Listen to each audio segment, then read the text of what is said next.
You think you're a smart person, and honestly, you probably are. You've made good decisions, built decent habits, you understand how the world works, mostly. But right now, there's a decision sitting in front of you that you've already gotten wrong, and you don't even know it yet. That thing you bought last week, the one you justified for 20 minutes in your head before clicking Add to Cart, you didn't decide to buy it. Something else decided for you, something faster than conscious thought, something you've never been properly introduced to. And that argument you had last Tuesday, the one where you knew you were right, where every fiber of your being said the other person was being unreasonable, there's about a 70% chance your brain was lying to you. Not exaggerating, not being dramatic. Lying. You're not making the decisions you think you're making. You haven't been for years. And the most unsettling part? You feel completely in control. Every choice feels like yours, every opinion feels earned, every reaction feels justified. None of them are. That's exactly what thinking, fast and slow, is about. A Nobel Prize, winning framework that reveals you don't have one mind, you have two. And they've been at war your entire life, and one of them almost always wins, and it's the wrong one. Here's what's happening inside your skull right now, as you take in these words. There's a system running, call it System 1, that handles everything fast. It reads faces. It detects danger. It fills in blanks before you even finish a sentence. It's the reason you can drive home without thinking about every turn. It's the reason you flinch when someone throws something at your face. It's the reason you can read the emotion in a room before anyone opens their mouth. Instant, automatic, and it never asks permission. Then there's System 2, the slow one, the one that does long division, weighs pros and cons, actually thinks before it acts. Sounds like System 2 should be running the show, right? That's the responsible one, the adult in the room. But here's the problem. System 2 is lazy. It takes real effort. It burns actual energy. And your brain, like every human brain that has ever existed, is designed to conserve energy at all costs. So what happens? System 1 runs your life, and System 2 shows up just often enough to make you believe you're in control. About your morning, you woke up, checked your phone before your feet hit the floor, scrolled through notifications you didn't need to see, and started your day already. Reactive. You didn't choose that. System 1 chose it for you, because it's what you did yesterday. You're at the grocery store, picking up cereal. You don't compare nutrition labels on 8 boxes. You grab the one with the color you recognize, the one your hand already knows where to find, and you move on. System 1, done. You're scrolling your phone at 11 p.m., and you see a headline that makes you angry. You don't fact-check it. You don't even read past the headline. You don't think, you just react, form an opinion, and maybe share it. System 1, done. You're in a meeting at work. Someone pitches an idea, and within 2 seconds you've already decided it won't work. You haven't done the math. You haven't asked a single question, but your face has already told the room what you think. And the terrifying part, you feel like you chose all of those things, deliberately, rationally, with your full intelligence. You didn't.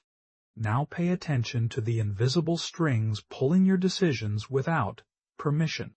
There's a trick called anchoring. If someone asks you, is the population of Turkey more or less than 35 million, and then asks you to guess the actual number, your answer will hover around 35 million.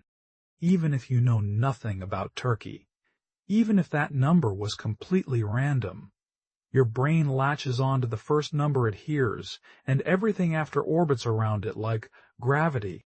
And this isn't some lab experiment you can shrug off. This is happening to you every single day.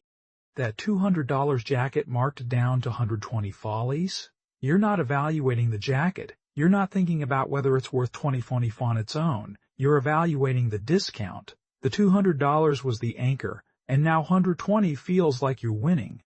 Your salary negotiation, the first number someone throws on the table, that's not just an opening offer, that's an anchor, and every counter you make, every number you pitch back, will drift toward it whether you realize it or not.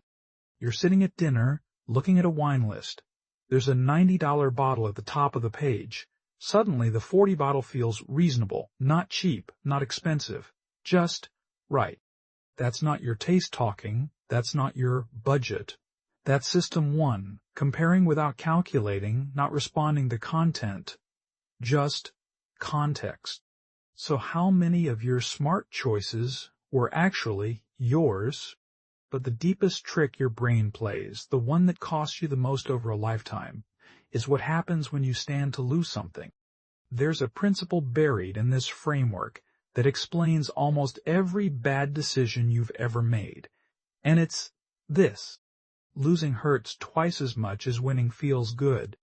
You find $50 on the sidewalk, and it brightens your afternoon.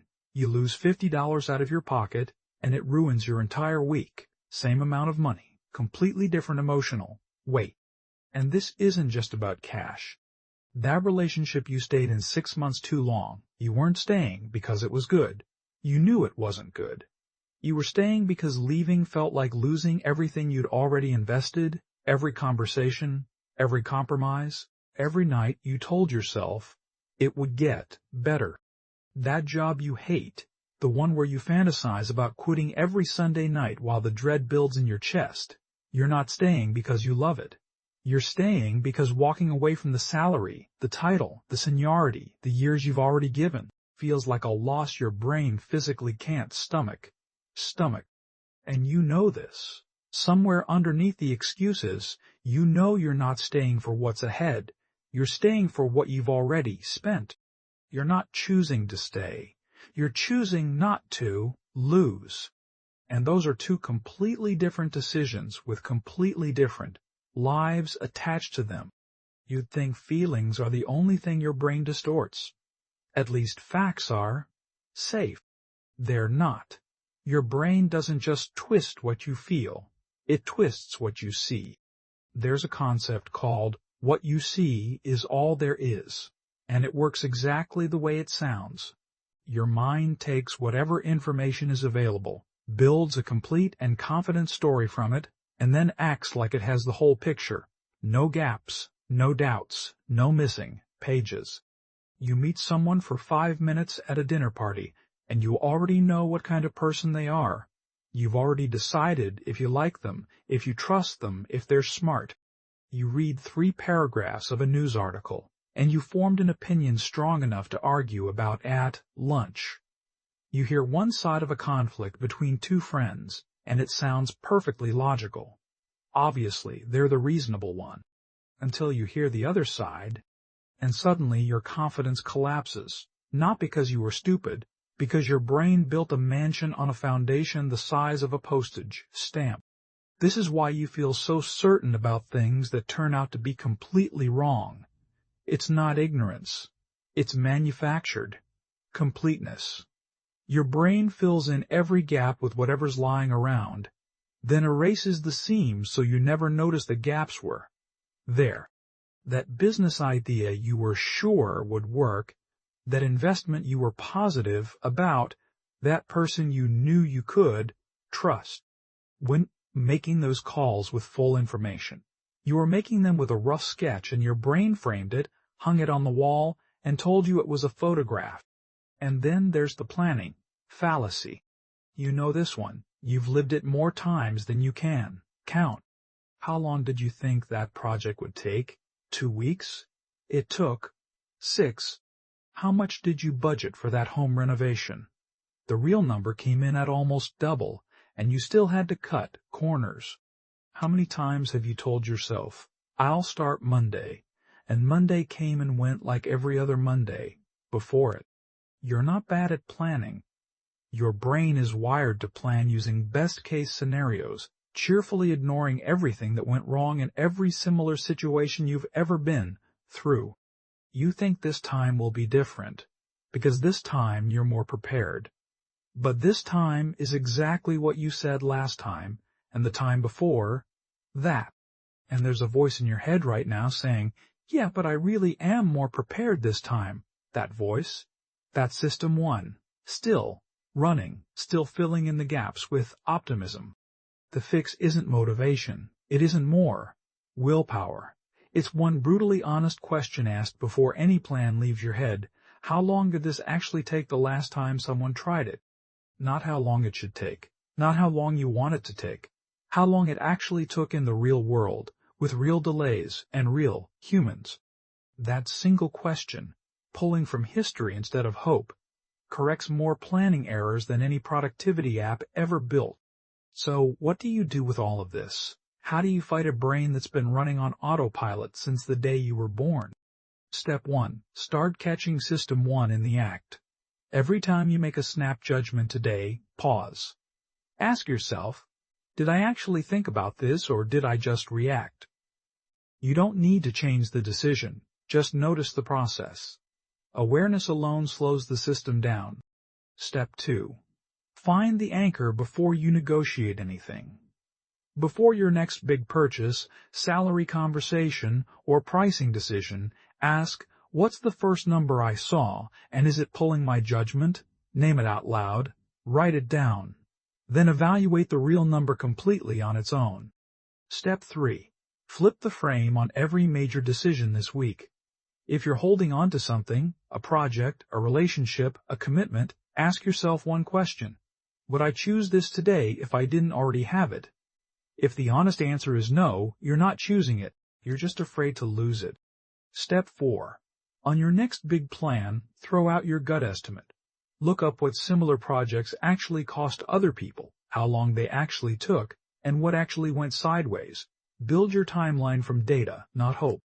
You walked into today believing you were a rational person, someone who weighs evidence, considers every angle, makes careful decisions. But the truth, Daniel Kahneman spent a lifetime proving, is simpler and harder than any of that. You're not irrational, you're human. And being human means your fastest thoughts are your least accurate ones. Your strongest feelings are your worst advisors, and the stories you trust the most are the ones with the most missing pieces. But now you see it. You see the wiring behind the wall. And that changes the game, because you can't unsee it. Every snap judgment, every gut reaction, every I just know moment now comes with a question mark it didn't have before. Not perfection, not total control over a brain that's been running this way for 1,000,000 years of evolution. You won't catch every bias. You won't outsmart every anchor. You won't see every gap your brain has quietly papered over. But you don't need to catch them all. You just need one thing. A pause. One pause between the impulse and the action. One pause between the story your brain tells you and the truth. That pause changes everything.